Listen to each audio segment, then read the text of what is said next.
In 1961, Carl Jung wrote something in his private journal that he never published. He wrote, "I have discovered that most people are not living their own lives.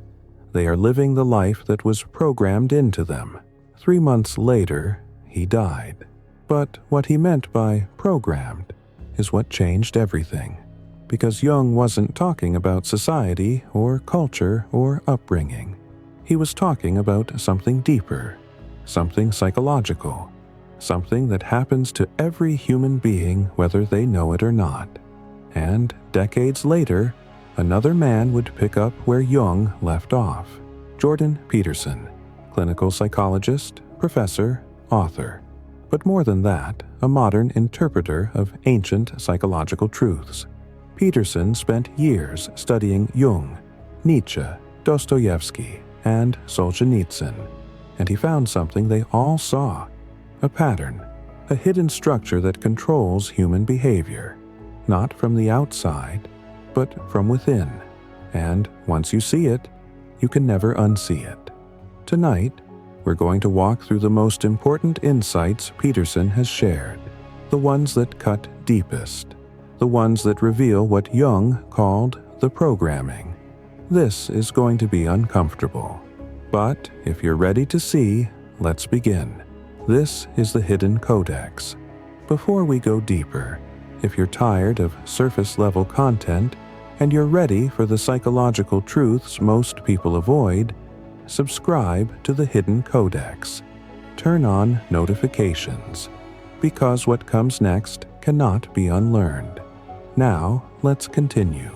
Peterson starts where Jung ended, with a simple observation. Most people do not know themselves. Not really. They think they do. They believe their thoughts are their own. Their choices are free. Their personality is fixed. But Peterson asks a different question. He asks, what if everything you think you are is just a defense mechanism? What if your entire personality is just a shell you built to protect yourself from something you saw as a child? Something that terrified you? Something you've been running from ever since?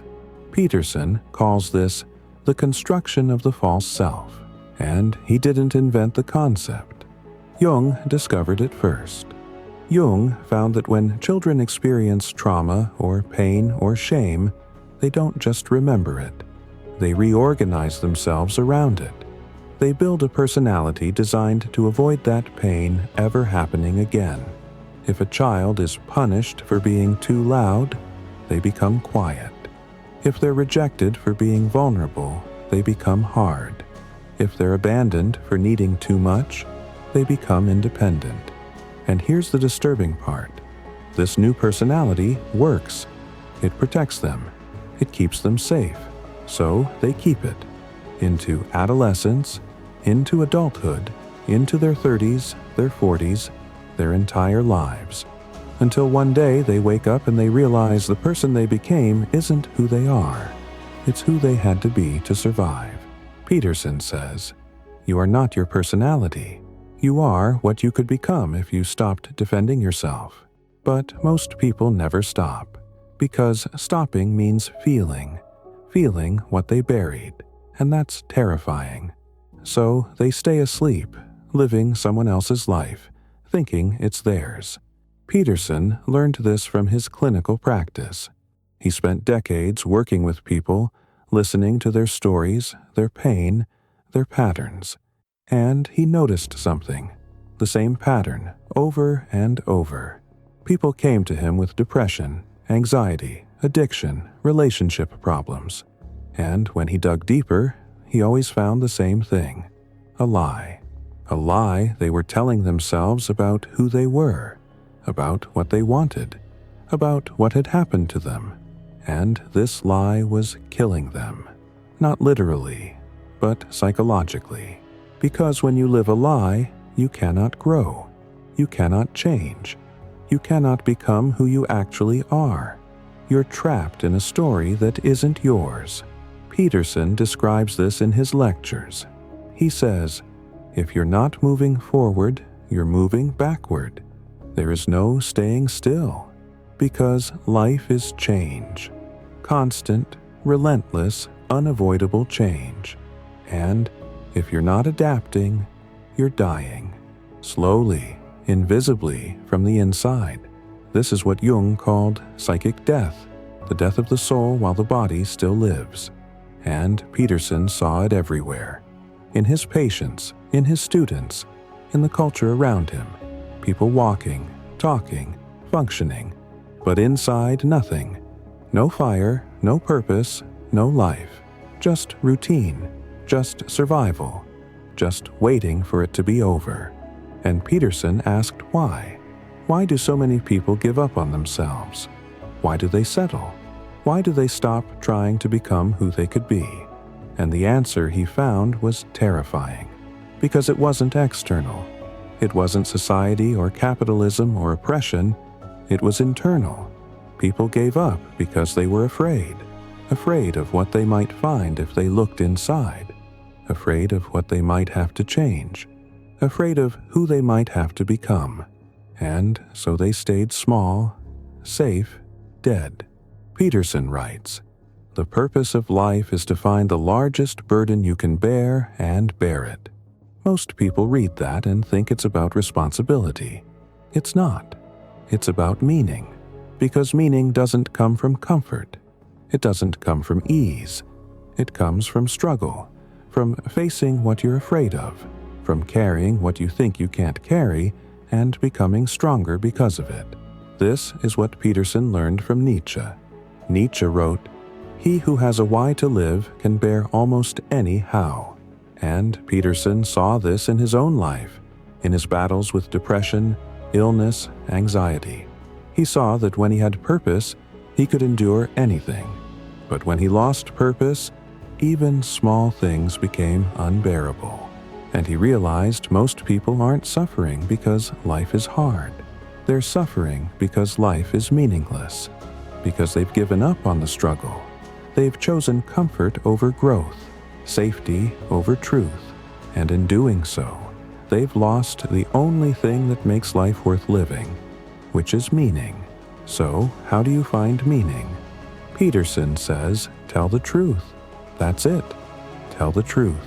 Not the truth you wish was true, not the truth that makes you comfortable, but the actual truth about who you are, about what you've done, about what you want. And here's what happens when you do that. Everything changes. Because lies require energy, constant energy to maintain them, to defend them, to hide from them. But the truth is effortless. It just is. And when you stop lying, that energy is freed, and you can use it to build, to grow, to become. But most people won't do it, because telling the truth means admitting you were wrong, admitting you wasted time, admitting you hurt people, admitting you hurt yourself, and that's painful. So they keep lying to themselves, to others, until the lie becomes so heavy they collapse under it, and then they wonder why. Peterson saw this pattern so clearly. He describes it in his book, 12 Rules for Life. He says, if you fulfill your obligations every day, you don't need to worry about the future, because the future is built in the present. Every choice you make today creates tomorrow. Every lie you tell today destroys tomorrow. Every truth you speak today builds tomorrow. It's simple, but not easy, because truth requires courage, and most people don't have it. Not because they're weak, but because they were never taught. They were taught to be nice, to fit in, to avoid conflict, to keep the peace, and so they learned to lie. Small lies at first. I'm fine. It doesn't matter. I don't mind. But small lies grow into big lies until your entire life is a lie, and you don't even know it anymore. Peterson talks about this when he discusses Jung's concept of the shadow. The shadow is everything you've repressed, everything you've denied, everything you've hidden from others and from yourself. And Jung discovered something terrifying.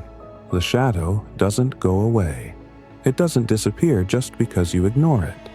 It grows in the dark, feeding on your denial until one day it erupts. In rage, in addiction, in destruction. And you look at yourself and think, how did I become this? But you didn't become it. You always were it. You just refuse to see. Peterson says, you should be a monster, an absolute monster, and then you should learn how to control it. People misunderstand this quote. They think he's advocating violence or aggression. He's not. He's saying, integrate your shadow. Own your capacity for darkness, for destruction, for evil. Because if you don't own it, it owns you. Jung proved this in his own life. From 1913 to 1917, Jung experienced what he called the confrontation with the unconscious. He had visions, hallucinations. He heard voices. He saw entities. He descended into what felt like madness. And he documented everything in what later became known as the Red Book. And what he found there changed psychology forever. He found that the unconscious isn't just personal. It's collective, shared, ancient, filled with archetypes, symbols, patterns older than civilization. And these patterns shape us whether we know it or not. Peterson built his entire understanding of human nature on this insight. He says, you're not just you. You're the manifestation of patterns that have existed for millennia. The hero, the tyrant, the victim, the sage. These aren't just stories. They're psychological structures, and they live inside you, competing for control. And whichever one you feed, that's who you become. Most people feed the victim, because it's easy, because it requires no responsibility, no change, no growth.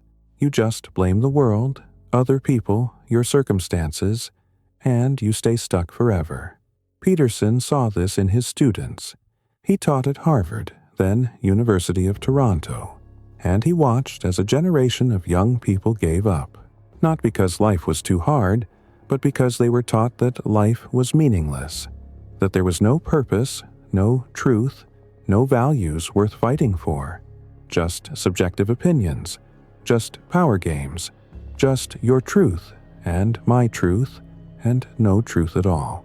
And Peterson watched them collapse into nihilism, into despair, into resentment. And he asked, what do you do when life is suffering? Because life is suffering. That's not pessimism, that's fact. Everyone suffers. Pain, loss, illness, death. It's inevitable. So the question isn't how do I avoid suffering? The question is, how do I make my suffering meaningful? And Peterson found the answer in Dostoevsky. Dostoevsky spent 4 years in a Siberian labor camp, facing execution, facing torture, facing the absolute worst of human nature. And he wrote, the degree of civilization in a society can be judged by entering its prisons, because he saw it. The capacity for evil, not in monsters, but in ordinary people. Given the right conditions, anyone can become a monster. And Dostoevsky asked, so what stops us? What stops you from becoming the thing you despise? And his answer was simple. Meaning, purpose, something worth suffering for. When you have that, you can endure hell. When you don't, even comfort becomes unbearable. Peterson applies this to modern life. He says, don't try to be happy. Try to be meaningful. Because happiness is fleeting. It comes and goes. It's dependent on circumstances. But meaning is permanent. It's internal. It survives suffering. It transforms suffering into something worthwhile. And the way you find meaning is simple. You take responsibility for yourself, for your family, for your community. You stop waiting for someone to save you. You stop blaming others for your problems. You stop lying about who you are. And you start. Start building. Start creating. Start becoming. And here's what Peterson promises. It won't be easy. It will be hard, harder than you think. But it will be worth it. Because at the end of that road, you'll look back and you'll see you didn't just survive. You became someone you respect, someone you're proud of, someone who matters. And that is everything. Peterson writes, compare yourself to who you were yesterday, not to who someone else is today, because the only competition that matters is with yourself. Are you better today than you were yesterday? Did you tell one more truth? Did you take one more step? Did you face one more fear? If yes, you're winning. If no, you're dying. It's that simple. And most people are dying. Slowly, quietly, without even knowing it. Because they stopped trying, they stopped growing, they stopped believing they could change. And so they didn't. But Peterson says there's still time. Time to wake up. Time to choose. Time to become who you were always meant to be. But you have to decide now. Today. This moment. Because tomorrow is built on today. And if today is wasted, tomorrow will be too. Now, let's go deeper into what Peterson calls the tyranny of the ideal. Most people think ideals are good. Progress, perfection, utopia. But Peterson learned from studying totalitarian regimes, from reading Solzhenitsyn and Orwell, that ideals can be deadly. Not because the ideals themselves are bad, but because pursuing an ideal without acknowledging reality creates monsters. Peterson studied the Soviet Union extensively. He read about the gulags, the purges, the systematic destruction of millions of lives. And he asked, how? How did intellectuals, educated people, good people, justify such horror? And the answer was simple. They had an ideal, a perfect society where everyone was equal, where suffering would end, where human nature itself would transform. And they believed in that ideal so completely that they were willing to destroy anyone who stood in the way. Peterson says, the road to hell is paved with good intentions, but it's more than that. The road to hell is paved with ideals that deny reality, because reality is messy, reality is complex. Reality includes suffering, inequality, tragedy, evil. And when you have an ideal that says none of this should exist, you go to war with reality itself, and you always lose. But you take millions of people down with you. Peterson saw this same pattern emerging in modern culture. The belief that we can eliminate all suffering, all inequality, all offense, all pain by controlling speech, controlling thought, controlling behavior. And he warned. He said this is how it starts.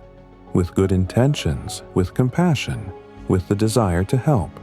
But when you try to force people into an ideal vision of how they should be, you don't create paradise. You create tyranny. Because human beings are not perfectible.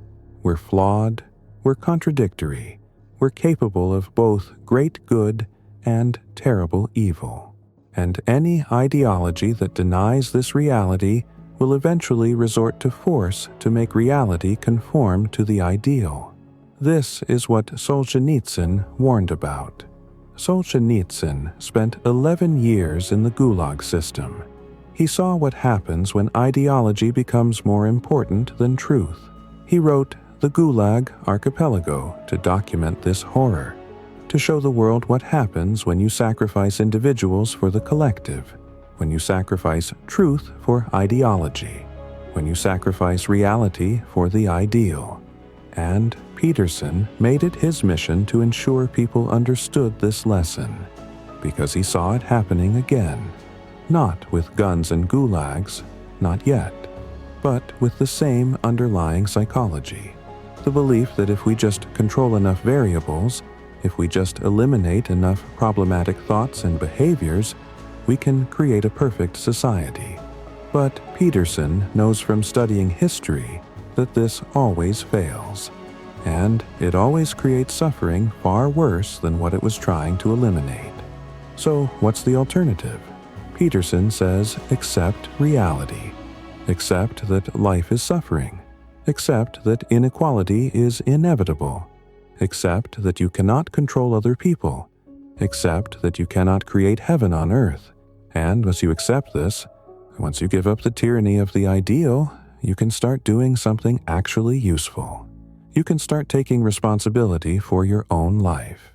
You can start improving yourself. You can start helping the people immediately around you. You can start building something real, something sustainable, something that doesn't require force to maintain. This is what Peterson means when he says, clean your room. People mock this advice. They think it's simplistic, but it's profound, because most people want to change the world before they've even organized their own lives. They want to fix society before they've fixed themselves. They want to create utopia while their own house is in chaos. And Peterson says, no. Start small. Start with what's right in front of you. Start with yourself, because if you can't take responsibility for your own life, if you can't bring order to your own small domain, what makes you think you're capable of organizing society? This is the antidote to ideology. Instead of grand theories about how the world should be, focus on practical action in your own life. Instead of blaming systems and structures, take responsibility for what you can control. Instead of waiting for someone else to save you, save yourself. And Peterson promises that if enough people do this, if enough people take responsibility for themselves, society improves naturally, not through force, not through ideology, but through the aggregate effect of individuals becoming better. This is the microcosm reflecting the macrocosm. This is bottom-up change instead of top-down tyranny. But this requires something most people lack, which is discipline. Peterson talks extensively about discipline, and he doesn't mean rigid, joyless adherence to rules. He means voluntary self-constraint in service of a goal. He means choosing to do the hard thing now so that life is easier later. He means delaying gratification, enduring discomfort, and pushing through resistance. Most people avoid discipline because they think it limits freedom. But Peterson argues the opposite. Discipline creates freedom, because without discipline, you're a slave to your impulses, your emotions, your circumstances. You are reactive, not proactive. You're controlled by external forces rather than directing your own life. Think about it.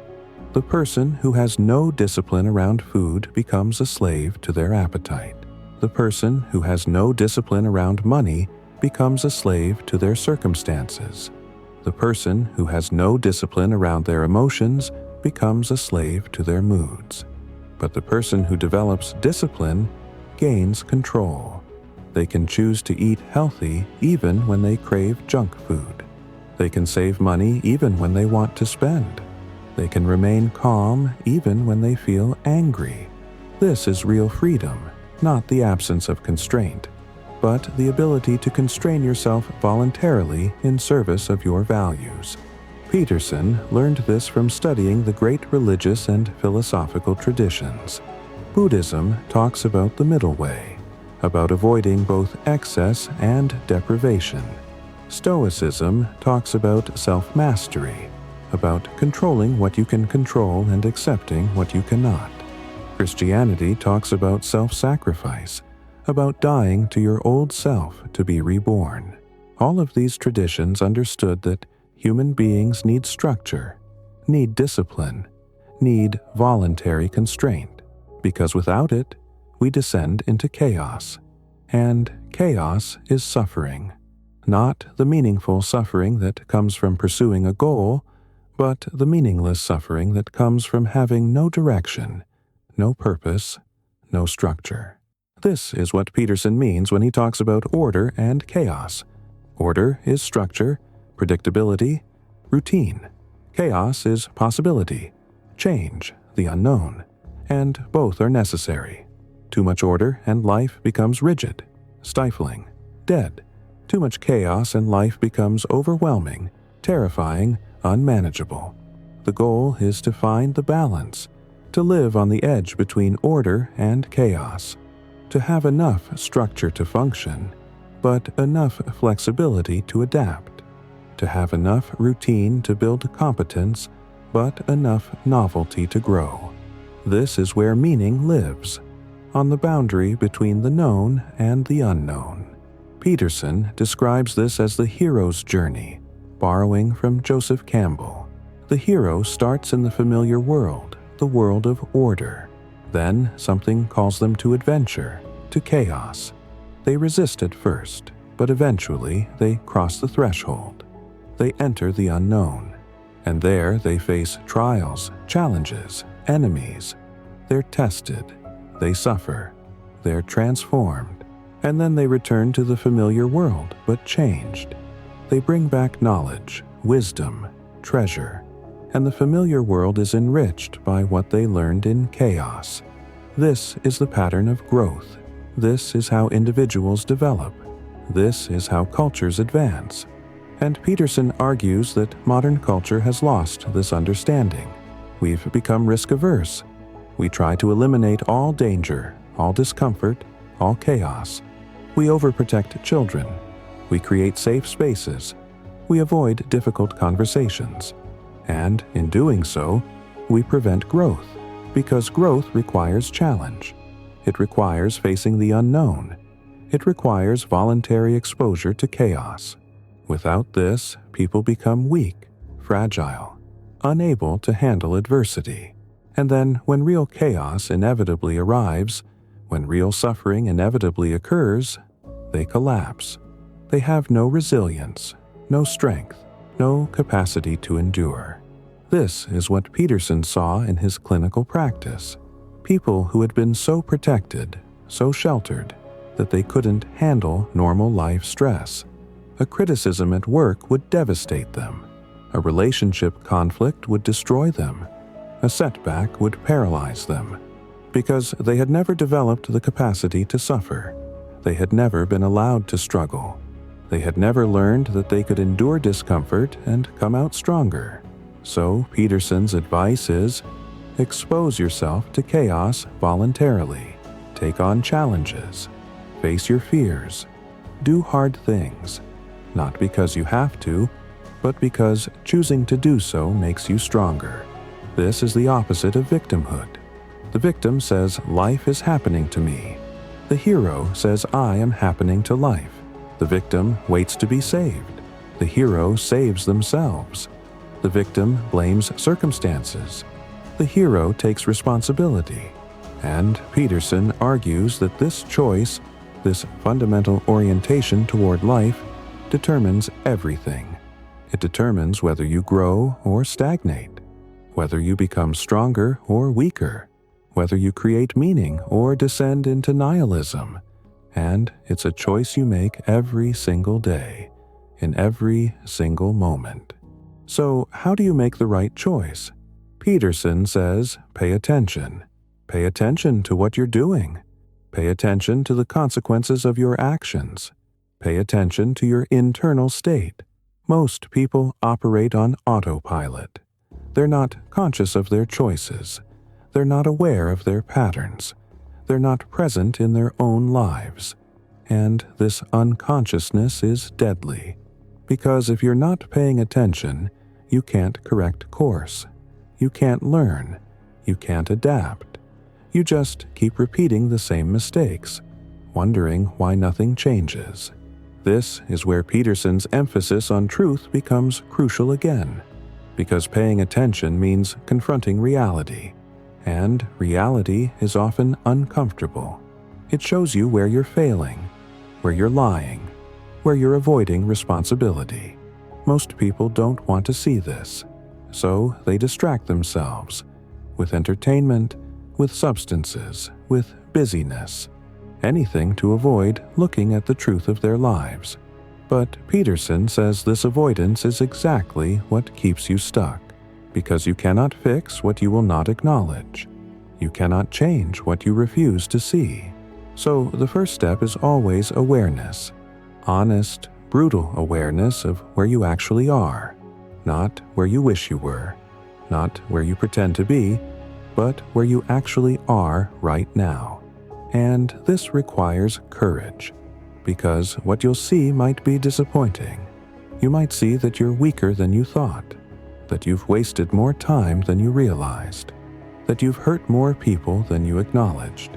But seeing this is necessary, because only from truth can you build something real. Peterson talks about this in terms of aim. He says you need to know where you are before you can figure out where you're going, and you need to know where you're going before you can take the right steps to get there. Most people skip these steps. They just wander through life, reacting to whatever happens with no clear direction, and then they wonder why they feel lost. But Peterson says you don't have to feel lost. You can choose an aim. You can decide what matters to you. You can commit to pursuing it. And this act of commitment, this act of choosing direction, transforms everything. Because once you have an aim, everything becomes either relevant or irrelevant. Is this action moving me toward my aim or away from it? Is this relationship supporting my aim or undermining it? Is this thought pattern helping me or hurting me? With a clear aim, you can make clear decisions. Without an aim, every decision is equally meaningless. You're just drifting. And drifting is a form of slow death. Peterson learned this from Nietzsche.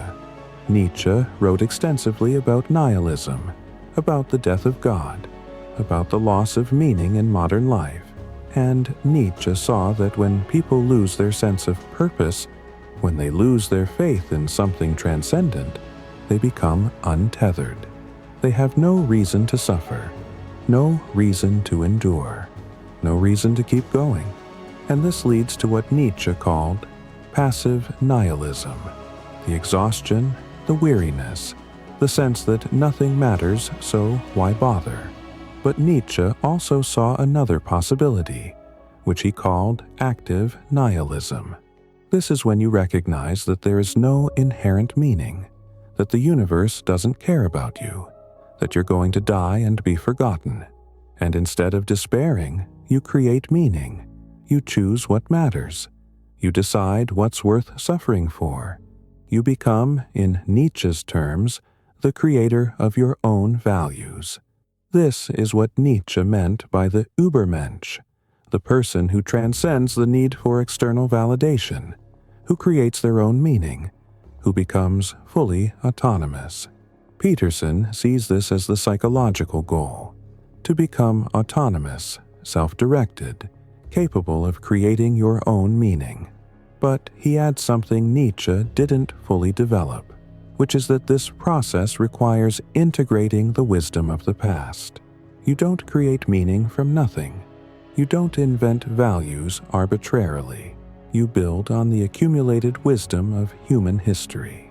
You learn from the great religious and philosophical traditions. You understand the patterns that have sustained human societies for millennia, and then you make them your own. You don't just blindly follow tradition, but you don't arrogantly reject it either. You engage with it critically, take what works, adapt it to your circumstances, and build something new. This is what Peterson means when he talks about narratives and stories. The stories that cultures tell about what life means, about how to live well, about what's worth pursuing. And Peterson argues that these stories aren't arbitrary. They've been tested across thousands of years. They encode real wisdom about human nature, about what leads to flourishing and what leads to suffering.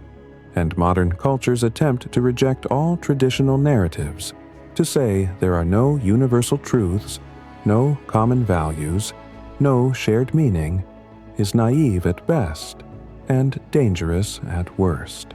Because people need stories, they need meaning, they need structure, and if you don't give them something true and good to believe in, they'll believe in something false and destructive. This is what Peterson saw happening with ideological possession. When people lose traditional sources of meaning like religion or family or community, they don't become more free. They become more vulnerable to ideology. They fill the void with something else, something that gives them certainty, identity, purpose. And in modern times, this often means political ideology. The ideology becomes their religion. The cause becomes their identity. The movement becomes their community. And they become just as dogmatic, just as intolerant, just as willing to sacrifice individuals for the collective as any religious fundamentalist. Peterson experienced this directly when he became famous for opposing certain legislation in Canada. He wasn't trying to become a public figure. He was just a psychology professor who saw something he thought was wrong and spoke up about it. But the response he got showed him how ideologically possessed many people had become. They couldn't hear his actual arguments. They couldn't engage with his actual position. They just saw him as the enemy, as someone who opposed the cause, and therefore someone who needed to be destroyed. And Peterson realized this is what happens when ideology replaces thinking. People stop being able to reason. They just react based on whether you're with them or against them. And this terrified him, because he knew from studying history that this is how atrocities begin. Not with evil people conspiring to do harm, but with good people so convinced of their righteousness that they justify any means to achieve their ends. The Soviets genuinely believed they were creating paradise. The Maoists genuinely believed they were liberating the people. The Nazis genuinely believed they were saving civilization. And, in every case, the result was mass suffering. Because when you're possessed by an ideology, when you believe you have access to absolute truth, when you think your cause justifies any action, you become capable of anything. So Peterson's warning is simple. Don't let yourself become ideologically possessed. Think for yourself. Question everything, including your own beliefs. Be willing to be wrong. Engage with people who disagree with you. Try to understand their perspective. And above all, be suspicious of anyone who claims to have all the answers, who says they know exactly how society should be organized, who demands total allegiance to the cause, because that's not wisdom, that's possession. And possession is dangerous, both for the possessed person and for everyone around them. But how do you avoid ideological possession? Peterson says, develop your capacity for independent thought. Don't just accept what you're told. Don't just believe the consensus. Don't just follow the crowd. Think for yourself. Read widely. Engage with ideas from different perspectives. Consider viewpoints you disagree with. Try to understand why intelligent people might believe things you think are wrong. This is hard work. It requires reading widely, thinking deeply, discussing honestly. It requires intellectual humility, the willingness to say, I don't know. It requires patience, because understanding develops slowly over time. But it's necessary, because without independent thought, you're vulnerable to manipulation. This is what education should develop, but often doesn't. Real education isn't about memorizing facts or passing tests.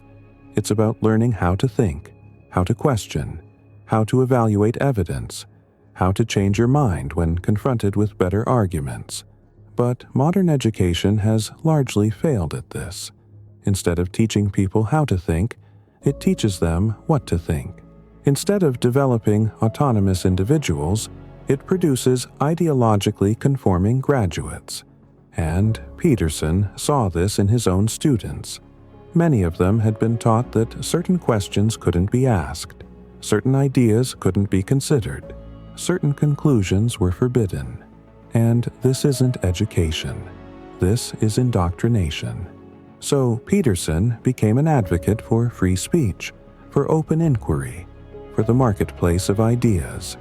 Not because he thinks all ideas are equally valid, but because he thinks the only way to find truth is through rigorous debate. You put ideas out in the open. You test them against counter-arguments. You see which ones withstand scrutiny, and the bad ideas get exposed and discarded, while the good ideas get refined and strengthened. But this only works if people are actually allowed to speak freely, to challenge orthodoxy, to propose unpopular ideas. And when you start restricting speech, when you say certain things can't be said, you prevent this process. You protect bad ideas from criticism, and you prevent good ideas from being discovered. This is why Peterson fought so hard against compelled speech. He wasn't arguing against politeness or respect. He was arguing against the government forcing people to use certain language, because compelled speech is compelled thought. If you can force someone to speak in a certain way, you can force them to think in a certain way. And this is totalitarianism. This is the beginning of thought control. And Peterson knew from studying history that once you start down this road, it's very hard to stop, because the logic of control is always the same. We need just a little more control to solve this problem, and then we need just a little more. And before you know it, you're living in a surveillance state where people are afraid to speak their minds. So Peterson's stand on free speech wasn't about being provocative or controversial. It was about defending the conditions necessary for thinking, for truth-seeking, for individual autonomy. And he was willing to accept the consequences of this stand, including being vilified, being misrepresented, being attacked, because he believed it was that important. And his willingness to stand up, despite the cost, inspired millions of people, because they saw someone actually living according to his principles, not just talking about courage, but demonstrating it. Not just advocating for truth, but telling the truth even when it hurt him. And this brings us to Peterson's most powerful insight, which is about the relationship between truth and suffering. Most people try to avoid suffering. They think the goal of life is to be happy, comfortable, safe. But Peterson argues this is backwards, because suffering is inevitable. You cannot avoid it. Life is suffering, but you can choose what you suffer for. You can suffer meaninglessly as a victim of circumstances, or you can suffer meaningfully in pursuit of something that matters. And the difference between these two kinds of suffering is everything. Meaningful suffering ennobles you. It makes you stronger, wiser, more capable. Meaningless suffering diminishes you. It makes you bitter, resentful, weak. So the question isn't, how do I avoid suffering? The question is, what am I willing to suffer for? What's worth the pain? What's worth the sacrifice? What's worth enduring hardship to achieve? And when you can answer these questions, when you can identify what matters enough to suffer for, you've found your meaning. You've found your purpose. You've found what makes life worth living despite the inevitable pain. Peterson often quotes Nietzsche. To live is to suffer. To survive is to find meaning in the suffering. And this is the core of Peterson's entire philosophy. Life is tragic. It's difficult. It's painful. But it's also meaningful. If you make it meaningful, if you take responsibility, if you pursue something worth pursuing, if you tell the truth, if you face your fears, if you integrate your shadow, if you become who you could be instead of remaining who you are. This is the challenge. This is the task. This is what it means to be human. And Peterson's message resonates because people sense its truth. They know in their bones that modern culture's promise of effortless happiness is a lie. They know that comfort and safety don't lead to fulfillment. They know that avoiding responsibility doesn't make life easier. They know that refusing to grow doesn't prevent pain.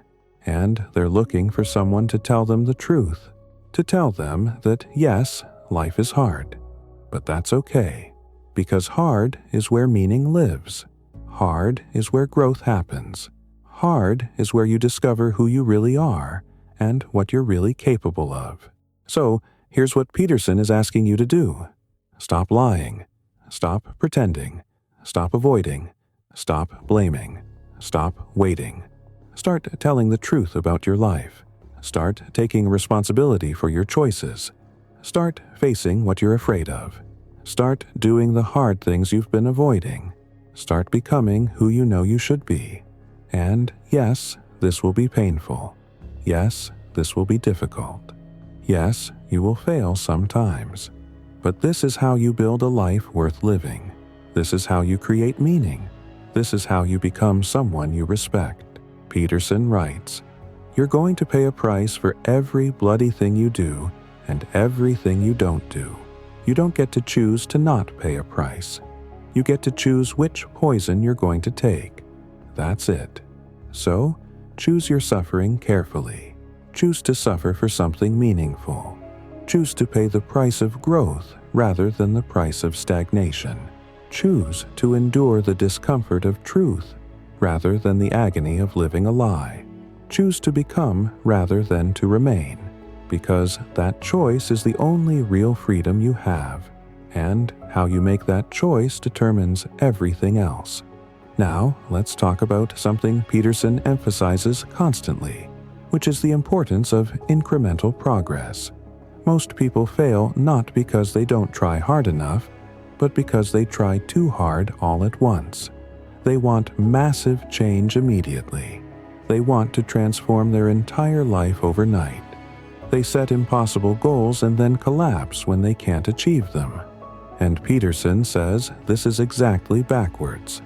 Real change doesn't happen through massive effort. It happens through small, consistent actions repeated over time. This is the power of incremental progress. Peterson says, make yourself 1% better each day. Just 1%. Not 10%. Not 50%. 1%. Because 1% is achievable.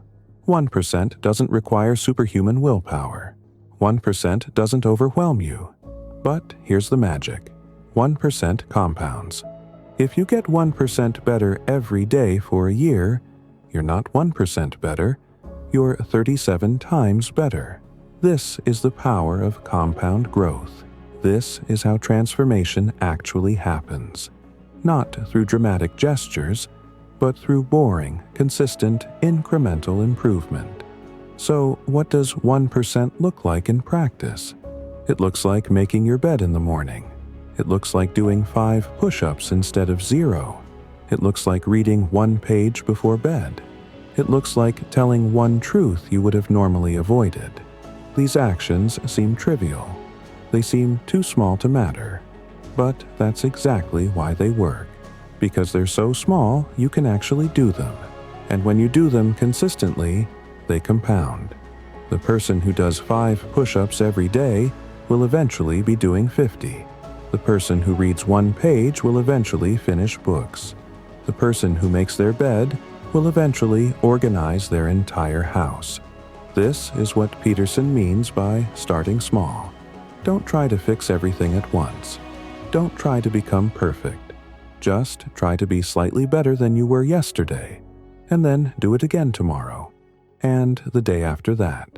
And eventually, you'll look back and realize you've transformed, not through some dramatic moment of change, but through the accumulated effect of thousands of small decisions. This is how real transformation happens.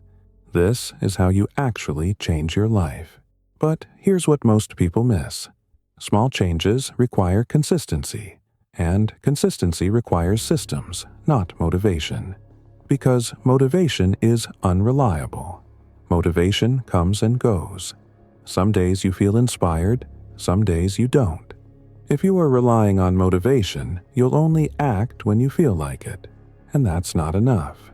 Real change requires acting even when you don't feel like it, especially when you don't feel like it.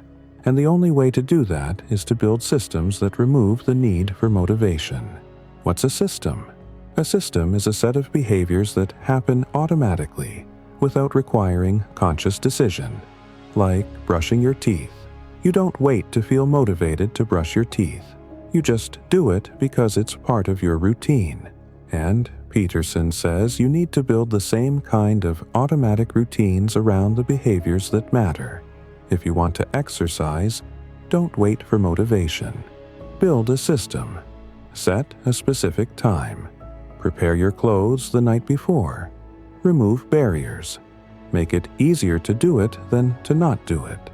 This is how you build consistency. And consistency is everything, because the person who works out inconsistently for a year will make less progress than the person who works out consistently for 3 months. The person who writes when inspired will produce less than the person who writes every day, regardless of inspiration. The person who tells the truth when it's convenient will grow less than the person who tells the truth consistently, even when it's hard. Consistency compounds. Inconsistency doesn't. It's that simple. Peterson also talks about the importance of tracking your progress, because what gets measured gets managed. If you're not tracking, you don't actually know if you're improving. You're just hoping. But hope isn't a strategy. Tracking is a strategy. Write down what you did today. Record your wins. Note your failures. Look at the data. See what's working and what isn't. Adjust accordingly. This is how you improve systematically instead of randomly. And here's something crucial that Peterson emphasizes. When you track your progress, compare yourself only to yourself, not to other people. Because comparing yourself to others is a recipe for misery. There will always be someone better than you. Always. If you measure yourself against them, you'll always fall short. But if you measure yourself against who you were yesterday, you can always win. You can always improve. You can always make progress. And that progress, however small, creates momentum. And momentum creates more progress. This is the virtuous cycle of growth. But Peterson warns against perfectionism. Perfectionism isn't a standard, it's a disease. Because perfectionists don't produce more, they produce less. They're so afraid of doing something imperfectly that they don't do it at all. They procrastinate. They obsess over details. They never finish anything because nothing is ever good enough. And this is a trap. Because done is better than perfect. Imperfect action beats perfect inaction every single time. So, Peterson says lower your standards temporarily. Give yourself permission to be bad at something. Give yourself permission to fail. Because failure is how you learn. Failure is how you improve. Failure is necessary for growth. This is especially true when you're starting something new. When you first start, you're going to be terrible. That's normal. That's expected. But most people can't handle being terrible, so they quit. They think if they're not immediately good at something, it means they don't have talent, they're not meant for it, they should give up. But Peterson says this is nonsense. Everyone is terrible when they start. The difference between people who succeed and people who fail isn't talent. It's persistence. The willingness to be bad until you get good. The willingness to endure the discomfort of incompetence. And here's where Peterson's understanding of suffering becomes crucial again. Learning anything new requires suffering. It requires frustration, confusion, failure. You have to be willing to feel stupid. You have to be willing to make mistakes. You have to be willing to struggle. And most people won't do this. They want learning to feel good. They want instant results. They want to skip the struggle and jump straight to mastery. But that's not how it works. The struggle is the process. The struggle is where learning happens. If you're not struggling, you're not learning. So Peterson's advice is, embrace the struggle. Don't run from it. Don't avoid it. Lean into it. Choose challenges that are slightly beyond your current ability. This is what psychologists call the zone of proximal development. Not so easy that you're bored, not so hard that you're overwhelmed, but right at the edge of your capability. This is where growth happens. This is where you develop competence. This is where you become stronger. And as you develop competence, something interesting happens. You start to enjoy the thing you're doing, not because it's easy, but because you're good at it. And being good at something feels meaningful. It feels satisfying. It gives you confidence. And that confidence makes you want to do it more, which makes you better, which increases confidence. This is another virtuous cycle. Competence breeds. Confidence breeds more competence. But you can't skip the initial struggle. You have to pay the price up front. Peterson also emphasizes the importance of having the right peers, because you become like the people you spend time with. If you surround yourself with people who are growing, who are pursuing meaning, who are taking responsibility, you'll be pulled up.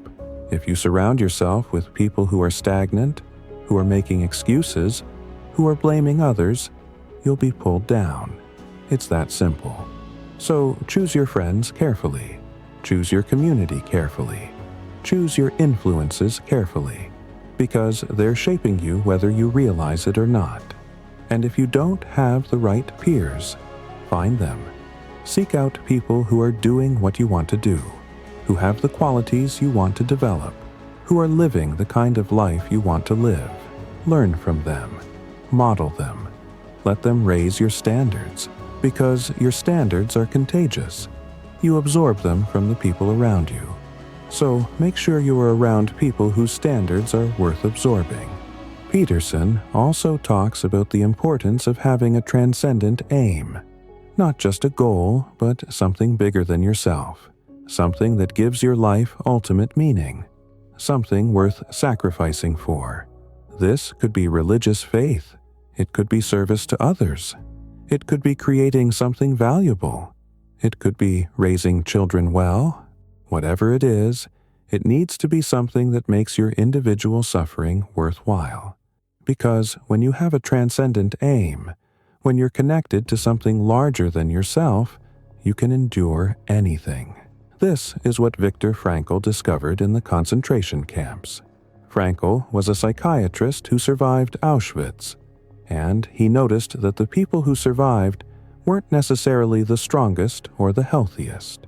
They were the people who had a reason to survive, the people who had someone waiting for them, or work they needed to complete, or meaning they needed to fulfill. The people who had a transcendent aim could endure unimaginable suffering. The people who didn't gave up and died. And Frankl wrote about this in Man's Search for Meaning, arguing that the primary human drive isn't pleasure, isn't power, but meaning. Peterson built on this insight. He says, if you have a strong enough why, you can bear any how. If you know what you're suffering for, you can endure the suffering. But if you don't know why you're suffering, if it feels meaningless, you'll break. So the question isn't how do I eliminate suffering, but what am I suffering for? And if you can't answer that question, if you don't have a transcendent aim, you need to find one, because without it, life becomes unbearable. With it, even hell becomes tolerable. And Peterson argues that modern culture has failed to provide transcendent aims. We've rejected religion without replacing it with anything equally meaningful. We've embraced materialism, consumerism, hedonism, but none of these provide deep satisfaction, because they're all self-focused. They're all about getting things for yourself. But meaning doesn't come from getting. It comes from giving, from contributing, from serving something larger than yourself. And when you lose that, when you're only focused on yourself, life becomes empty. No amount of pleasure can fill that void. No amount of success can satisfy that hunger. So Peterson calls people back to transcendent aims. Not necessarily traditional religion, though he respects that, but something that connects you to something beyond yourself. Family is one option. Contributing to your community is another. Creating work that helps others is another. Whatever it is, find something worth suffering for. Something that makes your individual pain meaningful. Something that gives your life ultimate purpose. Because without that, you're just wandering. And wandering is a slow death. Now, we need to talk about something Peterson emphasizes that makes many people uncomfortable, which is the reality of hierarchies.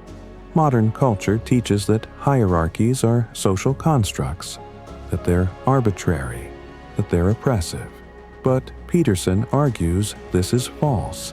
Hierarchies are natural. They exist in every human society. They exist in the animal kingdom. They're not going away. And pretending they don't exist or shouldn't exist doesn't help anyone. It just creates confusion and resentment. Peterson studied hierarchies extensively.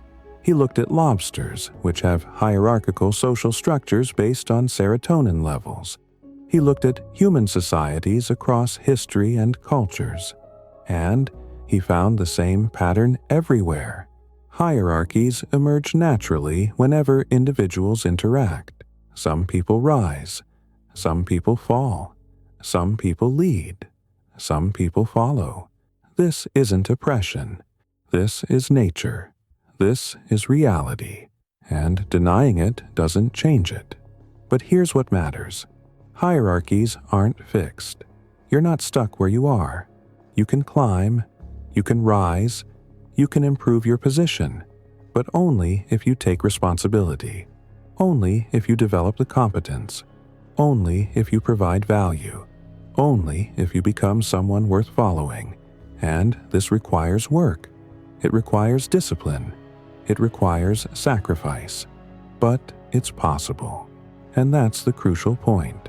In a free society, hierarchies are based on competence and contribution, not just on birth or force, which means you can change your position through effort. So Peterson's message isn't that hierarchies are good or bad, they just are. The question is, how do you navigate them? And the answer is, develop yourself.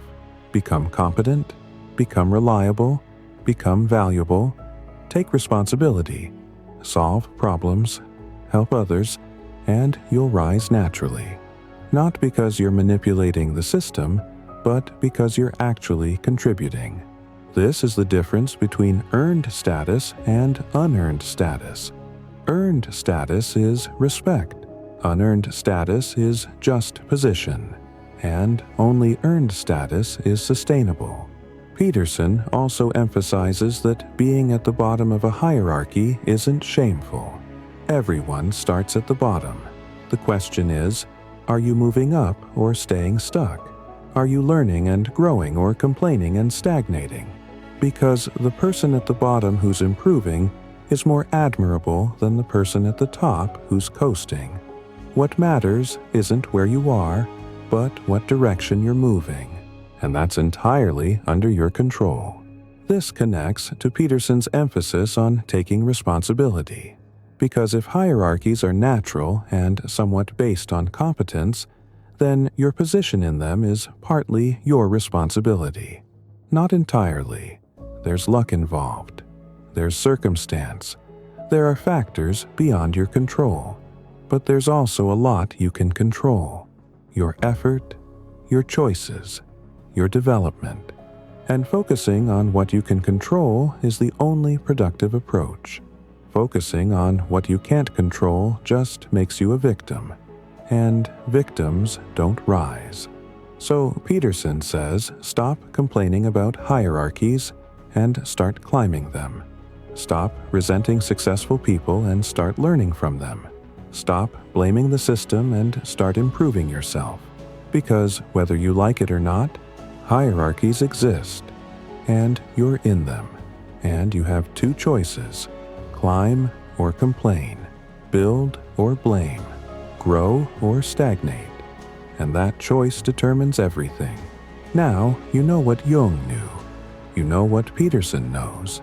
You know what Dostoevsky and Nietzsche and Solzhenitsyn and Frankl knew. You know that most people are asleep, living programmed lives, trapped in stories that aren't theirs. And you know that you don't have to be one of them. You can wake up. You can choose. You can become. The question is, will you? Or will you close this video, feel inspired for a moment, and then go right back to the life you've been living? Most people will do exactly that. But maybe you're different. Maybe something in you has been awakened. Maybe you're ready to stop lying and start living.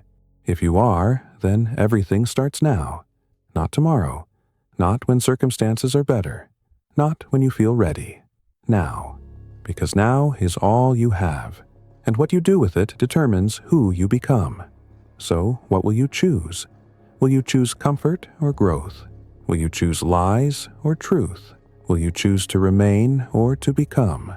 That's the question Peterson leaves you with, and the answer is entirely up to you.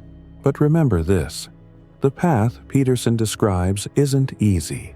It's hard. It requires suffering. It requires sacrifice. It requires giving up comforting illusions. It requires facing uncomfortable truths. It requires taking responsibility for everything in your life, even the things that aren't your fault. It requires discipline when you'd rather be lazy. It requires honesty when you'd rather hide.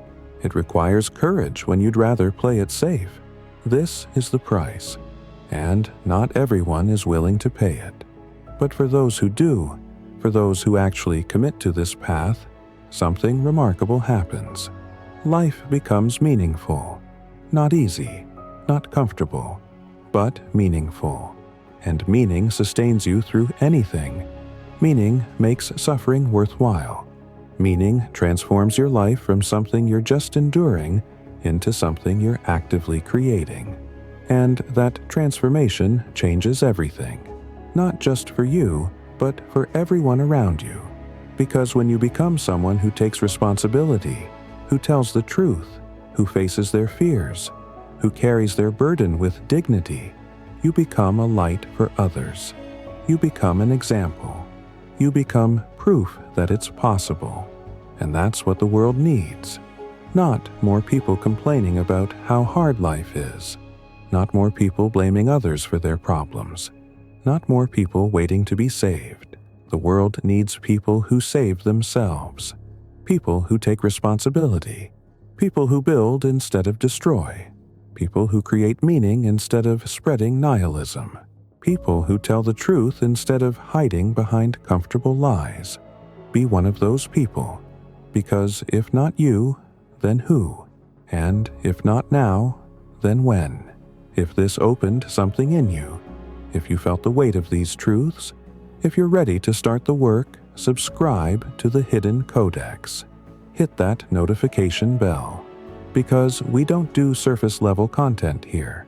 We go deep into the psychology that transforms, into the philosophy that cuts to the core, into the wisdom that actually changes lives. Next time, we're exploring what Nietzsche really meant by the will to power, and why almost everyone misunderstands it completely. You don't want to miss that. Until then, stay conscious, stay honest, stay committed to becoming who you could be. The work starts now.